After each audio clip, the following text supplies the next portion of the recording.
പറഞ്ഞതാ നമുക്ക് ലാഹോർ വരെ ഒന്ന് പോവാം. എന്താണ് സാർ? പാകിസ്ഥാനിൽ എന്തിന്? കേൾക്കോ, ലാഹോറിൽ പ്രശസ്തമായ ഒരു ദർഗയുണ്ട്. ദാത്ത ദർബാർ എന്നാണ് അതിൻ്റെ പേര്.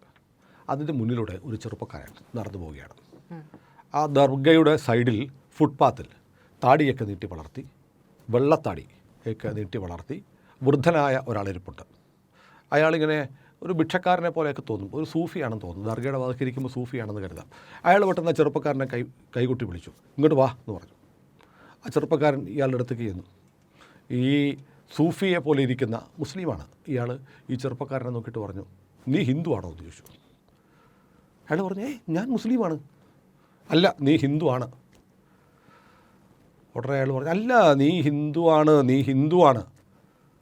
ഉടനെ പുള്ളി പറഞ്ഞു, എങ്ങനെ എന്താണ് താങ്കൾ ഈ പറയുന്നത്? ഞാൻ ദീനിയായ ഒരു മുസ്ലിമാണ്, നിങ്ങൾ എന്നെ ഹിന്ദു എന്ന് വിളിച്ച് ആക്ഷേപിക്കരുത്.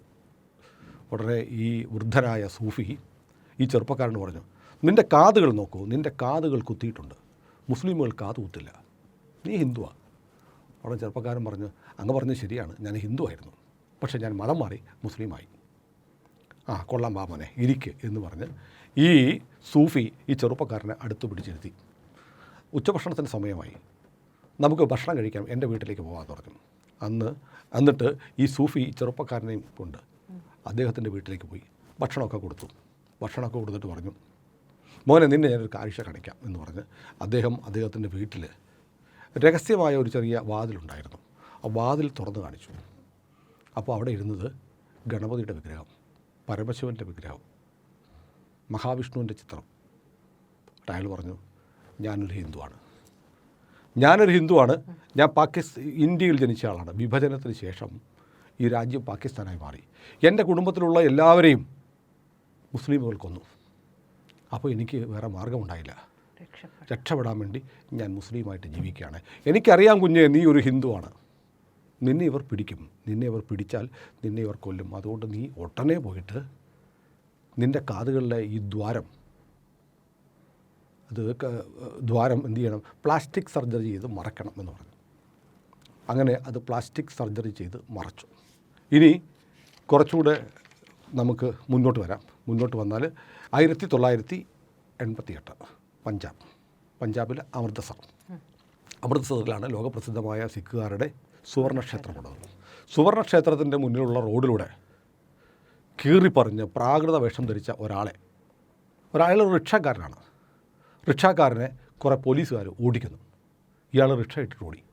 പോലീസുകാർ നിൽക്കടാ അവിടെ, പിടിയടാ എന്നൊക്കെ പറഞ്ഞിട്ട് ഇയാളെ പിടികൊടുക്കാൻ വേണ്ടി ഓടുന്നു, ലാത്തി കൊണ്ട് എറിയുന്നു, കല്ല് വലിച്ചെറിയുന്നു. ഇയാൾ പോലീസുകാരുടെ പിടിയിൽപ്പെടാതെ ഓടി വന്ന് സുവർണക്ഷേത്രത്തിനകത്തേക്ക് കയറുന്നു. സുവർണക്ഷേത്രത്തിൻ്റെ ഭാഗത്ത് നിന്ന് പോലീസുകാർ ഇറങ്ങി വാടാ, അയാളെ ഇങ്ങോട്ട് പുറത്തേക്ക് വിടൂ എന്നൊക്കെ പറയുന്നുണ്ട്. അപ്പോൾ അകത്തിരിക്കുന്ന ആളുകൾ ഇയാളെ അകത്തേക്ക് പിടിച്ചുകൊണ്ട് പോയി. അങ്ങനെ പോലീസുകാർക്കൊന്നും വിട്ടു തരത്തില്ല. നിങ്ങൾ എന്തിനാണ് ഇയാളെ ഉപദ്രവിക്കാൻ വരുന്നത്? അന്ന് 98 ആ സുവർണക്ഷേത്രത്തിന് ഒരു പ്രത്യേകതയുണ്ട്. കാരണം ഓപ്പറേഷൻ ബ്ലൂ സ്റ്റാറിന് ശേഷം വീണ്ടും ഒരിക്കൽ കൂടി ഖലിസ്ഥാൻ ഭീകരവാദികൾ സുവർണക്ഷേത്രത്തിൽ കയറി സുവർണക്ഷേത്രത്തിനകത്ത് ആയുധങ്ങളുമായി തമ്പടിച്ചിരിക്കുന്ന സമയത്താണ് ഒരു പ്രാകൃത വേഷധാരിയായ റിക്ഷാക്കാരനെ പോലീസുകാർ ഓടിച്ചിട്ട് കല്ലെറിഞ്ഞ് പിടികൂടാനായി പിന്നാലെ വന്നപ്പോൾ ജീവൻ രക്ഷിക്കാൻ വേണ്ടി അയാൾ സുവർണക്ഷേത്രത്തിനകത്തേക്ക് കയറിയത്. അങ്ങനെ പോലീസുകാർ ഓടിച്ച് വന്ന ആളായതുകൊണ്ട് സുവർണക്ഷേത്രത്തിലിരുന്ന ഭീകരന്മാർ ഇയാളെ പിടിച്ച് അകത്തോട്ട് കയറ്റിയിരുത്തി. ഇയാളെ ഒന്നും വിട്ടുതരില്ല എന്ന് പറഞ്ഞു. അങ്ങനെ അയാൾ അവിടെ താമസിച്ചു, അയാളെ അവിടെ സംരക്ഷിച്ചു. അയാൾ പറഞ്ഞു, ഞാൻ നിങ്ങളെ കാണാൻ വേണ്ടി വന്നതാണ്, ഞാൻ ഒരു ISIയുടെ ഏജൻറ്റാണ്, നിങ്ങൾക്ക് വേണ്ടി ചില മെസ്സേജുകൾ നൽകാൻ വേണ്ടി പാകിസ്ഥാൻ എന്നെ അയച്ചതാണ് എന്ന് പറഞ്ഞു. അങ്ങനെ ആ സന്ദേശങ്ങൾ ഈ ഖലിസ്ഥാൻ ഭീകരവാദികൾക്ക് കൈമാറി അവരുടെ വിശ്വസ്തനായി ഒരു 2-3 ആഴ്ച അദ്ദേഹം ആ പ്രാകൃതനായ മനുഷ്യൻ അവരുടെ കൂടെ കഴിഞ്ഞു എന്ന് മാത്രമല്ല, പക്ഷേ ഇടയ്ക്ക് ഒരു ദിവസം ഇയാൾ വളരെ നിരാശനായിരുന്നു. അയാൾ പറഞ്ഞു, ഞാൻ പാകിസ്ഥാനോട് ബന്ധപ്പെട്ടു. പാകിസ്ഥാൻ പറയുന്നു, ഇപ്പോൾ നമ്മളെ സഹായിക്കാൻ പറ്റില്ല, പുറത്ത് ഇന്ത്യൻ ആർമി വലിയ സന്നാഹം നടത്തുകയാണ്, ഒരിക്കൽ കൂടി ഓപ്പറേഷൻ ബ്ലൂ സ്റ്റാർ പോലെ പാകിസ്ഥാൻ പട്ടാളം ഇതിനകത്തേക്ക് കയറും, നമ്മളാകെ വളരെ കുറച്ച് പേരേ ഉള്ളൂ, 41 പേരേ ഉള്ളൂ, നമുക്ക് പിടിച്ചു നിൽക്കാൻ പറ്റില്ല, വലിയ പ്രശ്നമാണ് എന്ന് പറഞ്ഞു. അപ്പോൾ ഇങ്ങനെ അയാൾ അവർ വിശ്വസ്തനായി, ഈ പാകിസ്ഥാൻ ചാരനെ ഇവർ വിശ്വസിച്ചു. ഇത് കേട്ട് ഈ ഖലിസ്ഥാൻ ഭീകരവാദികൾ മാനസികമായി തളർന്നുപോയി. ഒരു രക്ഷയില്ല. വീണ്ടും പട്ടാളം കയറി എല്ലാവരെയും വെടിവെച്ച് കൊല്ലും. ആകെ 41 പേര് എന്ത് ചെയ്യാനാണ്? അങ്ങനെ ഇവർ മാനസികമായി തകർന്നു. വളരെ പെട്ടെന്ന് സൈന്യം വന്നിട്ട് സുവർണക്ഷേത്രം പടഞ്ഞു. 41 താലിബാൻ ഭീകരരും ആയുധം വെച്ച് കീഴടങ്ങി. അപ്പോൾ ഒരു കാർ വന്ന് അവിടെ നിന്നു. താലിബാൻ ഭീകരർ വന്ന് കീഴടങ്ങിക്കൊണ്ടിരിക്കുമ്പോൾ ഒരു കാർ വന്ന് അവിടെ നിന്നു. ആ കാറിൽ നിന്ന് 1-2 ഉന്നത സൈനിക ഉദ്യോഗസ്ഥർ ഇറങ്ങി വന്നിട്ട് ഈ പ്രാകൃതനായ പാകിസ്ഥാൻകാരനെ സല്യൂട്ട് ചെയ്തു. അദ്ദേഹം ആ കാറിൽ കയറിപ്പോയി. അദ്ദേഹത്തിൻ്റെ പേര് അജിത് ഡോവൽ എന്നായിരുന്നു. നമ്മുടെ NSA, ഇപ്പോഴത്തെ NSA. അപ്പോൾ ആദ്യം പറഞ്ഞ പാകിസ്ഥാൻ ലാഹോറിലെ ദാത്ത ദർബാർ ദർഗയുടെ മുന്നിൽ കണ്ട ആ ചെറുപ്പക്കാരൻ്റെയും പേര് അജിത് ഡോവൽ എന്നായിരുന്നു. അജിത് ഡോവൽ അന്ന് ഇന്ത്യൻ മിഷനിലാണ്. ഇന്ത്യൻ മിഷനിൽ മുസ്ലിം പേര് സ്വീകരിച്ച് 7 വർഷക്കാലം പാകിസ്ഥാനിൽ ഇന്ത്യൻ മിഷനിലാണ് ജോലി. ഇന്ത്യൻ മിഷനിലാണ്, പക്ഷേ ജനങ്ങൾക്കിടയിലായിരുന്നു. ചിലരൊക്കെ പറയും അവിടെ ബാർബറുടെ വേഷത്തിലായിരുന്നു അജിത് ഡോവൽ എന്ന് പറയും. മറ്റു ചിലർ പറയും അങ്ങനെയല്ല, റിക്ഷ വണ്ടിക്ക്. പക്ഷേ അതൊന്നുമല്ല, അതൊന്നും സ്ഥിരീകരിക്കപ്പെട്ടിട്ടില്ല. അപ്പോൾ അദ്ദേഹം ഈ പറയുന്നത് പോലെ ഈ ഭീകരന്മാർക്കിടയിലേക്ക് സുവർണക്ഷേത്രത്തിലേക്ക് കയറി ചെന്നപ്പോൾ അദ്ദേഹത്തിൻ്റെ പേരെന്തായിരുന്നു അത് ഡീക്ലാസിഫൈ ചെയ്തിട്ടില്ല, പുറത്തു വിട്ടിട്ടില്ല. അദ്ദേഹം പാകിസ്ഥാനിൽ കഴിഞ്ഞപ്പോൾ അദ്ദേഹത്തിൻ്റെ പേരെന്തായിരുന്നു പുറത്തു വിട്ടിട്ടില്ല. ആ പേരുകൾ ഇപ്പോഴും രഹസ്യമാണ്. പക്ഷേ അദ്ദേഹം അവിടെയൊക്കെ ഉണ്ടായിരുന്നു. റിക്ഷാക്കാരനായിട്ടും കീറിപ്പറഞ്ഞ വേഷം ധരിച്ചും ഒക്കെ അദ്ദേഹം പലയിടത്ത് പല രാജ്യങ്ങളിൽ കഴിഞ്ഞിട്ടുണ്ട്. മാത്രമല്ല അജിത് ഡോവൽ എന്ന് പറയുന്ന മനുഷ്യൻ നമ്മൾ ചിന്തിക്കുന്നതിനേക്കാളും വലിയ ഒരു ഖ്യാതി അദ്ദേഹത്തിനുണ്ട്.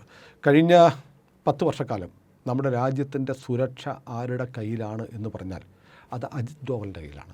അജിത് ഡോവൽ ഒരു സിദ്ധാന്തം ഉണ്ടാക്കിയിട്ടുണ്ട്. ഡോവൽസ് ഡോക്ട്രിൻ എന്നാണ് പറയുന്നത്. ഡോവൽസ് ഡോക്ട്രിനെ കുറിച്ച് ഞാൻ പറയാം. അതിനു മുമ്പ് അജിത് ഡോവൽ ആരാണെന്ന് അറിയണ്ടേ? നമ്മൾ ഇന്ത്യൻ ജെയിംസ് ബോണ്ട് എന്നൊക്കെ വിളിക്കുന്ന അജിത് ഡോവൽ. അദ്ദേഹം ഉത്തരാഖണ്ഡ് സ്വദേശിയാണ്. ഉത്തരാഖണ്ഡിലെ പൗരി ഗർവാൾ ഖിരി ബനേൽസ്യൂൻ എന്ന് പറയുന്ന ഗ്രാമത്തിലെ പട്ടാളത്തിലെ മേജറായിരുന്ന ഗുണാനന്ദ് ഡോവലിൻ്റെ മകനാണ്. അദ്ദേഹത്തിൻ്റെ ഫാമിലി ഡീറ്റെയിൽസ് ഞാൻ ഒരുപാട് സ്ഥലത്ത് ഗൂഗിൾ ചെയ്ത് നോക്കി. ജെമിനിയുടെ പെയ്ഡ് വെർഷൻ ഉൾപ്പെടെ പറയുന്നത് അദ്ദേഹത്തിൻ്റെ ബാക്കി ഡീറ്റെയിൽസ് പുറത്ത് പറയാൻ പറ്റില്ല എന്നാണ് പറയുന്നത്. കാരണം അത് ഇപ്പോഴും സർവീസിലുള്ള ഇന്ത്യയുടെ ഏറ്റവും വിലപ്പെട്ട അസറ്റാണ്. അദ്ദേഹം നമുക്ക് അഭിമാനിക്കുന്ന വകയുണ്ട്. അദ്ദേഹം കേരള കേഡറിലെ 1968 ഞാനും പ്രതിയൊക്കെ ജനിക്കുന്നതിന് മുമ്പ് 68 കേരള കേഡറിലെ പോലീസ് ഓഫീസറായിരുന്നു. അതിനൊക്കെ മുമ്പ് അദ്ദേഹം ജനിച്ചത് 1945 ജനുവരി 20 നമ്മളൊക്കെ ജനിക്കുന്ന ഒരുപാട് കാലം മുമ്പ്. ഇപ്പോൾ 80 വയസ്സാവുന്നു അജിത് ഡോവലിന്.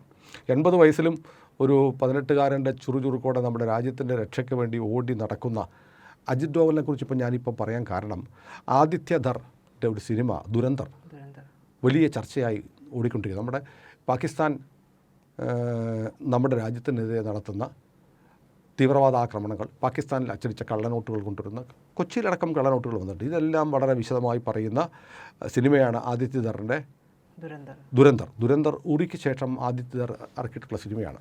ആ സിനിമ ഇപ്പം ഗൾഫ് രാജ്യങ്ങളിൽ നിരോധിച്ചെന്നുള്ള കാരണം എന്ന് വെച്ചാൽ ദുരന്തർ പാകിസ്ഥാനെ വല്ലാതെ മോശമാക്കുന്നു എന്ന് പറഞ്ഞിട്ടാണ് ഈ ദുരന്തർ സിനിമ ഇപ്പോൾ GCC കൺട്രികൾ നിരോധിച്ചിരിക്കുന്നത്. പക്ഷേ നമുക്ക് അഭിമാനമാണ് ഈ സിനിമ ഞാൻ കണ്ടിട്ടില്ല, ഞാൻ ഇന്ന് വൈകിട്ട് കാണും.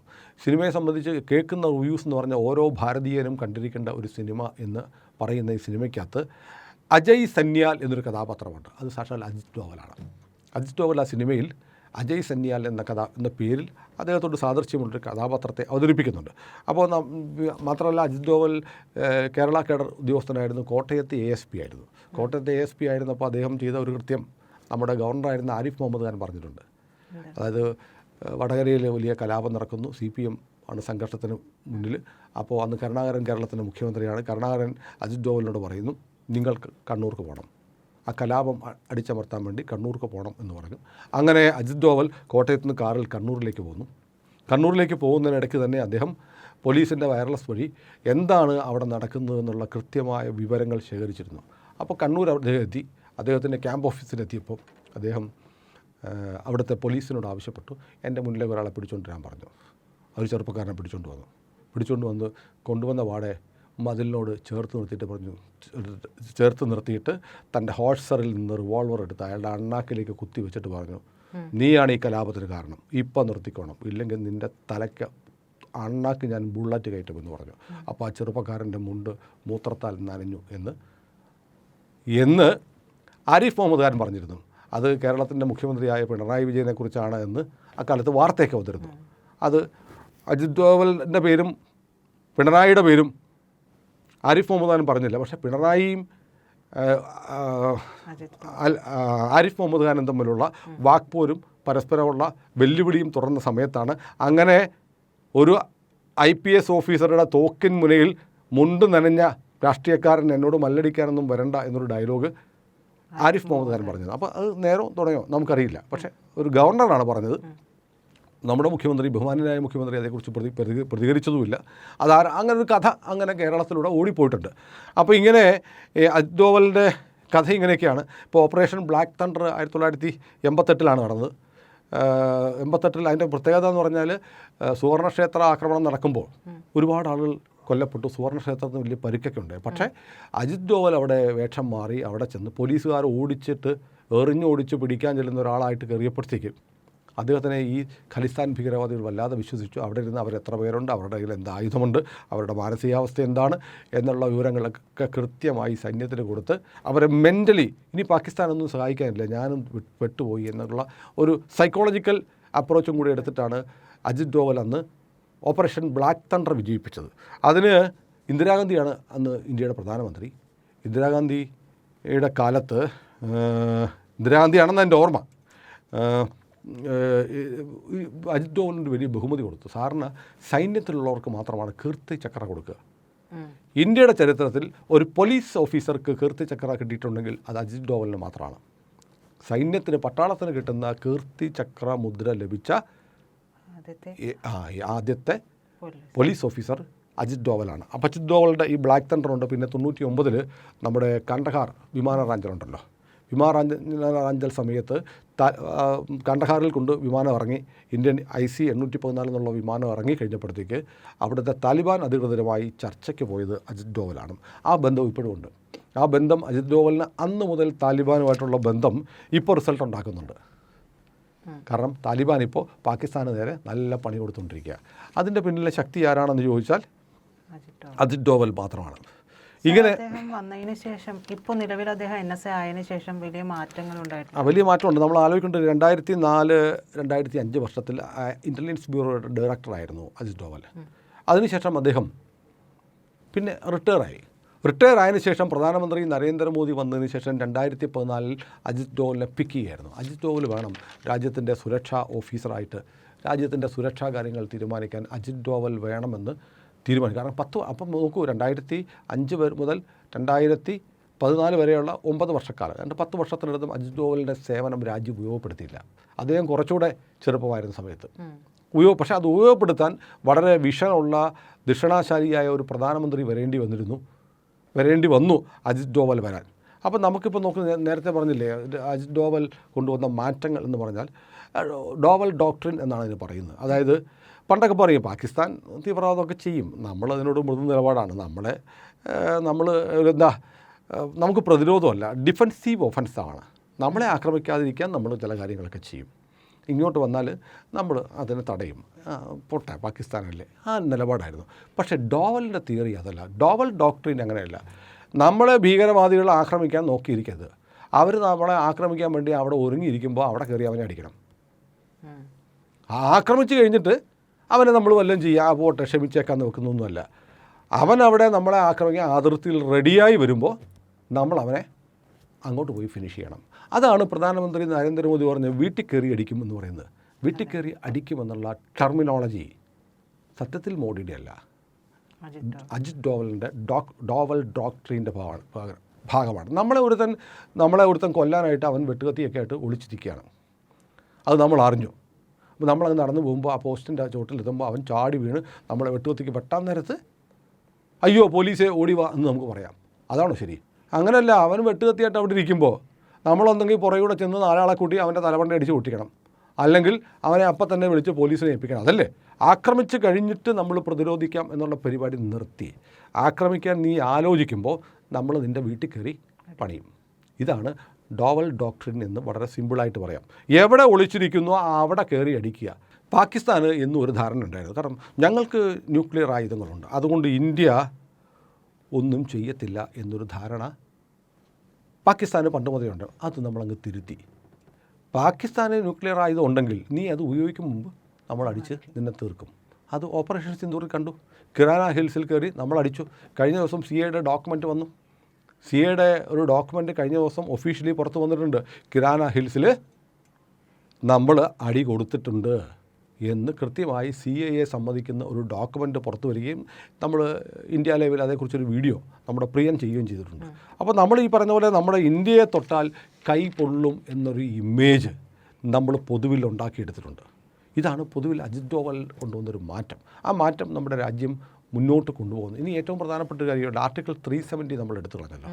370 എടുത്തു കളഞ്ഞപ്പോൾ സാധാരണ വലിയ കാശ്മീർ കത്തും, ഇന്ത്യയിൽ വലിയ കലാപം ഉണ്ടാകുന്നതിന് ഒന്നും സംഭവിച്ചില്ല. പൂ പറിക്കുന്ന പോലെ എടുത്തു കളഞ്ഞു.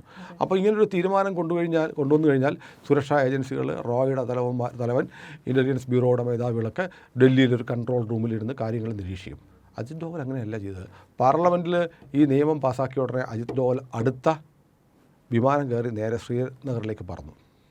ശ്രീനഗറിലേക്ക് പറന്നിട്ട് അവിടെ പോയി മിലിറ്ററി ഓഫീസിലിരിക്കുകയല്ലേ ചെയ്ത്. പുള്ളി കുറച്ച് പട്ടാളക്കാരെയും വിളിച്ചിട്ട് ഷോപ്പിയാനിലേക്ക് ഇറങ്ങി. ഷോപ്പിയാനാണ് ഏറ്റവും കൂടുതൽ ഭീകരവാദികളുള്ള സ്ഥലം. ഈ ഷോപ്പിയാനിൽ ഇറങ്ങി ചെന്നിട്ട് അദ്ദേഹം തെരുവിലുള്ള ആളുകളോട് സംസാരിച്ചു. അവരോട് സംസാരിച്ചെന്നറിയോ? ആർട്ടിക്കിൾ 370 മാറ്റിയാൽ നിങ്ങൾക്ക് എന്തെല്ലാം ഗുണമുണ്ടാകുമോ എന്നറിയാമോ? എന്നൊന്നുമല്ല. എങ്ങനെയുണ്ട്, കുട്ടികളൊക്കെ സ്കൂളിൽ പോയോ? എങ്ങനെയുണ്ട് ആപ്പിൾ കൃഷിയൊക്കെ ഇപ്പോൾ എങ്ങനെയുണ്ട്? ആടിൻ്റെ വളർത്തൽ ഇപ്പോൾ ചെമ്മരിയാടൊക്കെ ഉണ്ടല്ലോ. പാല് അതിൻ്റെ രോമം എടുക്കുന്ന ബിസിനസ്സൊക്കെ എങ്ങനെ പോകുന്നു? ആർട്ടിക്കിൾ 370 എടുത്ത് കളഞ്ഞതിന് ശേഷം ഇന്ത്യൻ സേനകളുടെ ഒരു തലവൻ എന്ന് പറയാവുന്ന ഒരാളാണ് അജിത് ഡോവൽ. ഡോവൽ ഭീകരവാദികളുടെ ആസ്ഥാനമായ ഷോപ്പിയാനിൽ ചെന്നിറങ്ങി തെരുവിലിറങ്ങി ആളുകളോട് വർത്തമാനം പറഞ്ഞത് 370 കുറിച്ചല്ല, അവരോട് കുശലം പറഞ്ഞ് സംസാരിച്ച് എന്നിട്ട് അവിടുത്തെ ഒരു തട്ടുകടയിൽ നിന്ന് ബിരിയാണി വാങ്ങിച്ച് അവരുടെ കൂടെ ഇരുന്ന് കഴിച്ചു. അപ്പോൾ ആർട്ടിക്കിൾ 370 എടുത്തു കളയുമ്പോൾ നമ്മുടെ സൈന്യത്തിന്, പാരാമിലിറ്ററിക്ക്, നമ്മുടെ രാഷ്ട്രീയക്കാർക്ക്, നമ്മുടെ മാധ്യമങ്ങൾക്ക് എല്ലാവർക്കും വലിയ സംശയം ഉണ്ടായിരുന്നു, കാശ്മീർ ഇപ്പോൾ കത്തുമെന്ന്.